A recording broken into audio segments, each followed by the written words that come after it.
नमस्कार शेतकरी मित्रांनो, स्वागत आहे तुमचं आपल्या ग्रेट शेतकरी यूट्यूब चॅनलवर। बघा शेतकरी मित्रांनो, आज 30 ऑगस्ट 2025 रोजीची आजच्या आपण संपूर्ण महाराष्ट्रातील हरभरा बाजारभाव या व्हिडिओच्या माध्यमातून लाईव्ह स्वरूपात पाहणार आहोत। तत्पूर्वी आपण चॅनलवर नवीन असाल चॅनलला सबस्क्राइब करा आणि हा व्हिडिओ आपल्या मित्रमंडळीमध्ये शेअर करायला विसरू नका। चला तर व्हिडिओला सुरुवात करूया।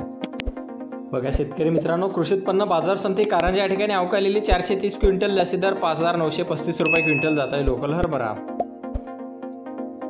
बघा तसे पुढील बाजार समिती वाशिम या ठिकाणी अवकालेले 600 क्विंटल, जास्ती दर 5640 रुपये क्विंटल, सर्वसाधारण दर 5350 रुपये क्विंटल जाते चापा हरभरा। बघा तसे पुढील बाजार समिती मुरुम लातूर या ठिकाणी अवकालेले 15 क्विंटल, जास्ती दर 5750 रुपये क्विंटल जात आहे हिरवा हरभरा। बघा तसे पुढील बाजार समिती शिरपूर धुळे या ठिकाणी जास्ती दर आहे 5771 रुपये क्विंटल जात आहे हायब्रिड हरभरा। बघा तसे पुढील बाजार समिती कळंब धाराशिव या ठिकाणी जास्ती दर 5900 रुपये